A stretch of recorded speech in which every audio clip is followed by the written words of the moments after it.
Boruto Tow Blue Vortex is the gift that keeps on giving. At this point, I've made countless videos talking about the numerous abilities Boruto has displayed within just 6 chapters of the new manga. Whether that be Flying Thunder God, the ability to fly, Rasengan Uzuhiko, Purple Lightning, or even my most recent video where I covered the possibility of Boruto attaining Black Lightning. Now I completely understand if you guys have fully checked out at this point, but there's one more ability we need to discuss. That of course being Telekinesis. You see, this all stemmed from this one panel where Boruto was somehow able to unsheath his sword without even touching it. This seemed a bit weird for me personally, but for the most part the community was more so indifferent when it came to the feat itself. Thus we all came to the conclusion that Boruto's pelvic thrust was just that immaculate and powerful, and if that's the case, it's totally fine with me, to be honest. Rest in peace to his future bride, but again, it's totally fine with me personally. With that said, if this isn't the case, there is another possibility which is actually supported in the material itself. You see, chapter 5 revealed that Sasuke sacrificed himself for Boruto in the battle versus Code.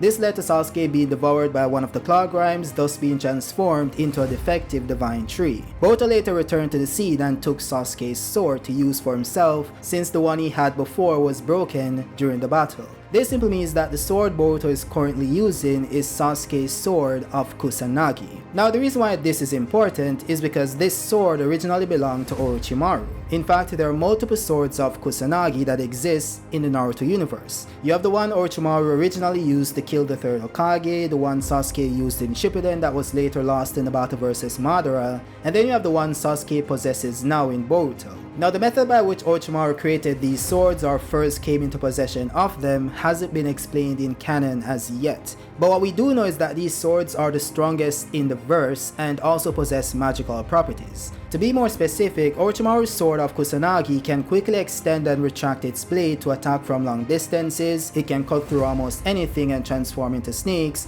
and then you have its ability to be controlled telekinetically, which is the topic of this video. Now Sasuke's original sword of Kusanagi doesn't possess any of those abilities, but it was said to be unblockable, but as the power system scaled up, the validity of that statement significantly decreased as well. Even so, what we must take into account is that the sword Sasuke uses in Boruto isn't the same as the sword he possessed in Shippuden, since again it was lost in the battle versus Madara, as I stated before. Oh, and by the way, we know for a fact that Sasuke's new sword is also a sword of Kusanagi, as it's directly stated in the Boruto era databook that he carries the sword of Kusanagi. Now what this likely means is that Sasuke now uses a remodeled version of Orochimaru's sword or just a replica of it. What this could then mean is that the sword also possesses some of the abilities of Orochimaru's Kusanagi sword or just some of them. And if you guys think it's impossible for Orochimaru to just imbue another copy of his Kusanagi blade with these abilities, think again, because after the third Hokage died, a summon known as Enma took Orochimaru's Kusanagi blade with him. Yet Orochimaru returned with a replica of the blade in Shippuden during the battle versus Four Tails Naruto.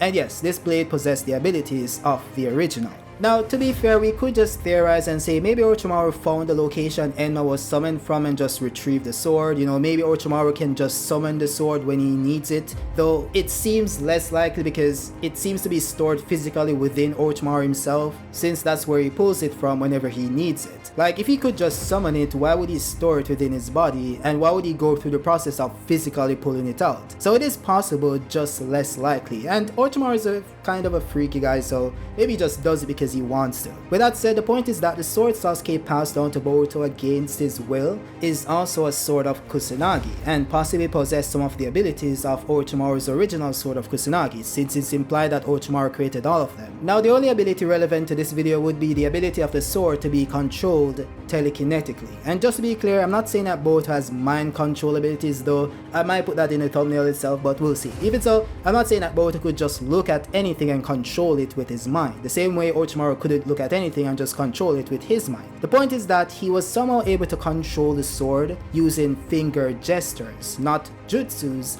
gestures. So that would be simply him moving his fingers or flicking his fingers back and forth, as seen in the battle versus Hiruzen. It is possible that Boruto just learned how to do this over the time skip period as well, and that's actually how he was able to send the sword flying into the air, thus being able to then teleport to the flying Raijin seal placed on it. Now I will say that we currently have no idea how this is done, as it was never explained in the series. It is pretty clear that this only works with the sword itself, so it isn't telekinesis in the general sense. So either a jutsu or marking is placed on the sword itself, which then allows you to control it in that sense, or it could be as simple as infusing the sword with your chakra. And that would actually explain why the sword itself started to glow blue with this blue glowing effect in the anime when Orochimaru used ability on it. But there really wasn't any indication of this in the manga itself, so it could just be an anime thing. Though we have seen something like this in the Boruto manga as well, such as Ishiki being able to suspend his rods and cubes mid-air, or even Kawaki being able to maneuver the spike-like objects he created using his body.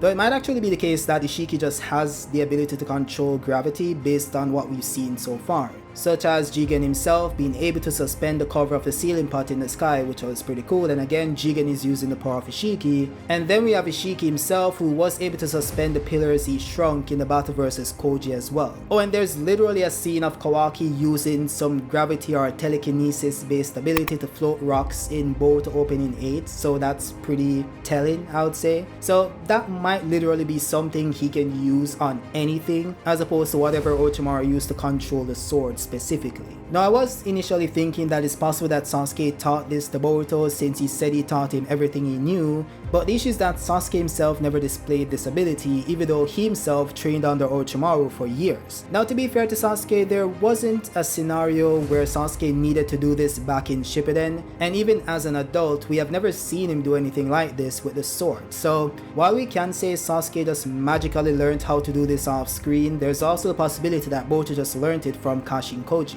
With that said, I'm sure someone is gonna go into the comments and say that it literally showed Boruto's hip thrust with the little movement lines around his holster, which can be interpreted as such. Once again, I have no problem if this is the case. This is a problem for him and his future bride. My point is that it's also possible that the lines are being used to indicate the movement of the sword literally being ejected from the holster, or whatever you guys call that thing that holds the sword. And yeah, it is easier and more likely that Boruto's hip thrust prowess is just that elite, to the point where he can just send his sword flying into the air at that speed. That too faster than Mitsuki's snake could bite him. Now, it might sound like I don't take this possibility seriously, and that's because I kinda don't in a sense. It's possible and more likely that this is the case, but it's just funny how this is what Kishimoto came up with. Like, out of everything Boruto could have done in that moment, Kishimoto was like, yeah, I need to display his hip thrust prowess. That's just the best thing he could do in this moment. And I will say that it's very unique because we've never seen someone do this before in the entire 20+ year history of Naruto's existence as a franchise. So it's nice to see that Kishimoto can still come up with fresh ideas. With that said, I did receive multiple comments talking about the possibility of Boruto learning magnet release, and that in turn allowed him to manipulate the sword, since the sword's material likely consists of iron or metal. So this likely stems from the popular fan theory that Boruto's Rasengan Uzuhiko uses a combination of magnet and wind release, which is why Code wasn't able to touch Boruto after the first Rasengan swirls transferred to his body.